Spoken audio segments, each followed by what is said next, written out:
11월 14일 성경 읽기 시간입니다. 우리 오늘은 요한복음 11장에 있는 말씀을 읽겠습니다. 11장. 어떤 사람이 병이 들었다. 그는 마리아와 그 자매 마르다가 사는 마을 베다니의 나사로였다. 이 마리아는 주님의 발에 향유를 바르고 자기 머리카락으로 그 발을 닦아드린 사람이었다. 병이 든 나사로는 그녀의 오라버니였다. 두 자매는 예수께 사람을 보내 소식을 알렸다. 주님께서 사랑하시는 사람이 깊은 병이 들었습니다. 예수께서 그 소식을 듣고 말씀하셨다. 그 병은 죽을 병이 아니다. 그것은 하나님의 영광을 드러내는 기회가 될 것이다. 그 일로 하나님의 아들이 영광을 받을 것이다. 예수께서는 마르다와 그 자매 마리아와 나사로를 사랑하셨다. 그러나 나사로가 아프다는 소식을 듣고도 그분은 계시던 곳에서 이틀을 더 머무셨다. 이틀 후에 예수께서 제자들에게 말씀하셨다.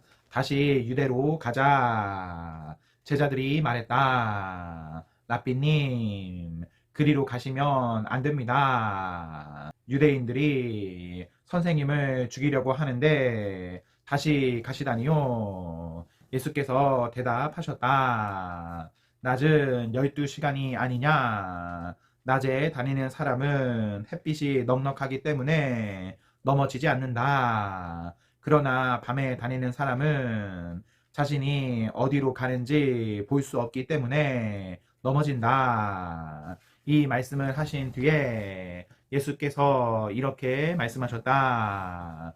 우리 친구 나사로가 잠들었다. 내가 가서 깨워야겠다. 제자들이 말했다. 주님, 그가 잠들었다면 푹 쉬고 나서 기분 좋게 깰 것입니다. 예수께서는 죽음을 두고 하신 말씀인데 제자들은 잠시 잠을 잔다는 뜻으로 받아들였다. 그래서 예수께서 분명하게 밝히셨다.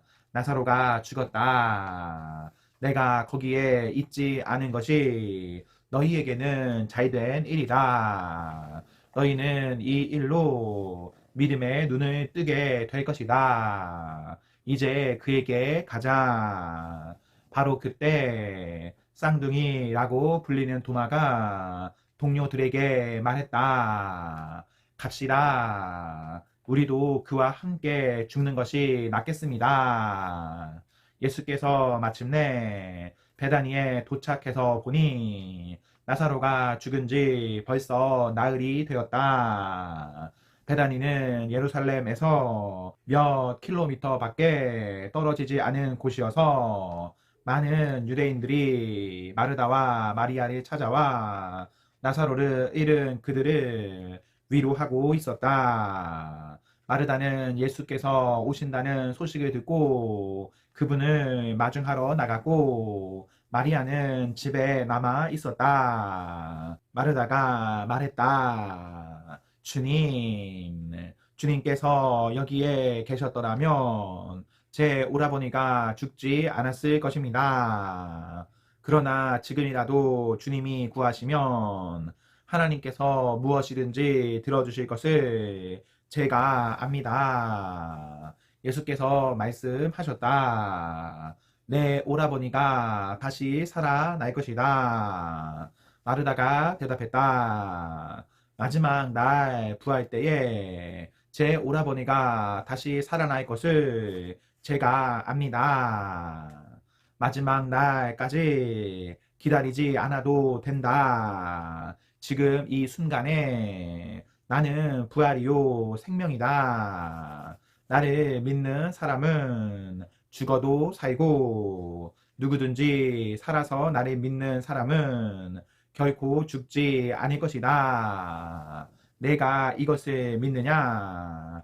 믿습니다, 주님. 저는 주님이 메시아이시며 이 세상에 오시는 하나님의 아들이신 것을 처음부터 믿었습니다. 이 말을 한 뒤에 마르다는 동생 마리아에게 돌아가서 귓속말로 이렇게 말했다. 선생님이 오셨는데 너를 찾으시는구나. 이 말을 들은 마리아는 벌떡 일어나 예수께 달려갔다. 예수께서는 아직 마을에 들어가지 않으시고 마르다가 마중 나왔던 곳에 계셨다. 마리아를 위로하던 유대인 친구들은 그녀가 달려가는 것을 보고 그녀가 무덤에 가서 울려는가 생각하고 따라 나섰다. 마리아는 예수께서 기다리고 계신 곳에 가서 그분 발 앞에 엎드렸다. 주님이 여기에 계시기만 했어도 제 오라버니가 죽지 않았을 것입니다. 마리아도 마리아와 함께 온 유대인들도 울었다. 그 모습을 보시며 그 분 안에 깊은 분노가 북받쳐 올랐다. 예수께서 말씀하셨다. 그를 어디에 두었느냐? 사람들이 말했다. 주님, 와서 보십시오. 예수께서 눈물을 흘리셨다. 유대인들이 말했다. 보시오. 저분이 그를 얼마나 깊이 사랑하셨는지. 그들 가운데 또 다른 이들이 말했다. 글쎄요. 저분이 그를 그토록 사랑했다면 왜 그가 죽지 않도록 손을 쓰지 않았을까요? 저 분은 눈먼 사람의 눈을 뜨게 해준 분이지 않습니까?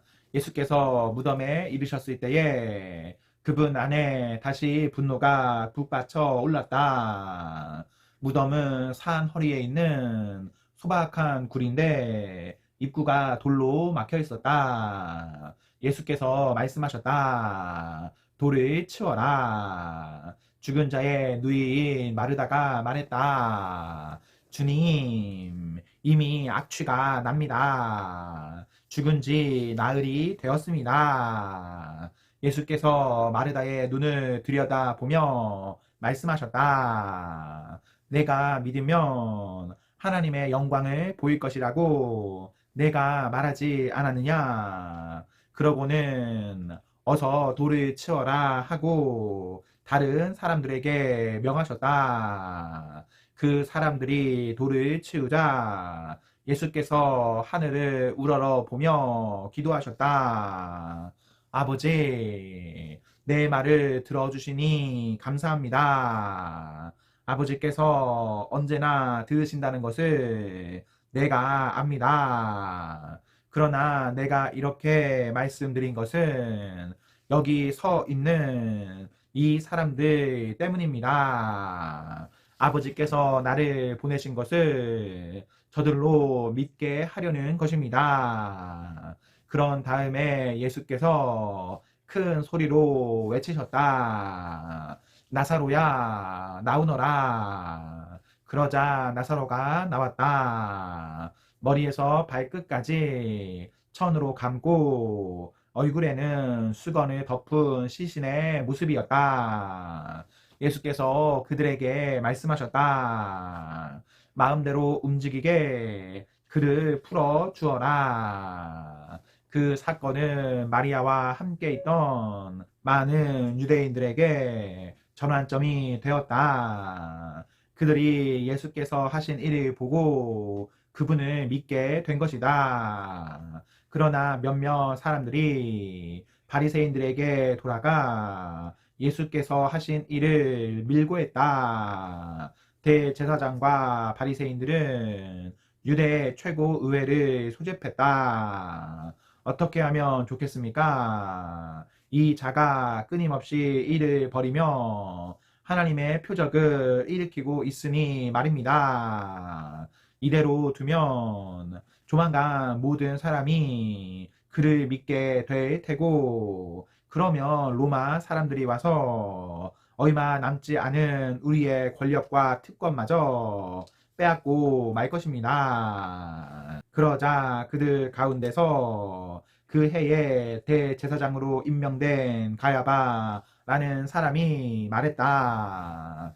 여러분은 아무것도 모르겠소. 한 사람이 백성을 위해 죽는 것이 민족 전체가 멸망하는 것보다 우리에게 낫다는 것을 알지 못한다 말이요. 이것은 그가 스스로 한 말이 아니라 그 해의 대제사장으로서 뜻하지 않게 예언한 것이다. 그는 예수께서 민족을 위해서뿐만 아니라 흩어져 나그네의 삶을 살아가는 하나님의 자녀들을 모아서 한 백성으로 만들기 위해 죽으실 것을 예언한 것이다. 그날부터 그들은 예수를 죽이기로 모의했다. 그래서 예수께서는 더 이상 유대인들 가운데 드러나게 다니지 않으셨다. 그분은 광야에 인접한 에브라임이라는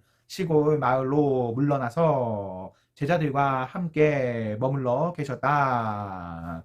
유대인의 유월절이 다가오고 있었다. 많은 사람들이 명절 준비를 하려고 시골에서 예루살렘으로 올라갔다. 그들은 예수에 대해 궁금해했다. 성전에 모여선 사람들 사이에 그분에 대해 많은 이야기가 오갔다. 여러분 생각은 어떻습니까? 그가 명절에 모습을 드러낼 것 같습니까?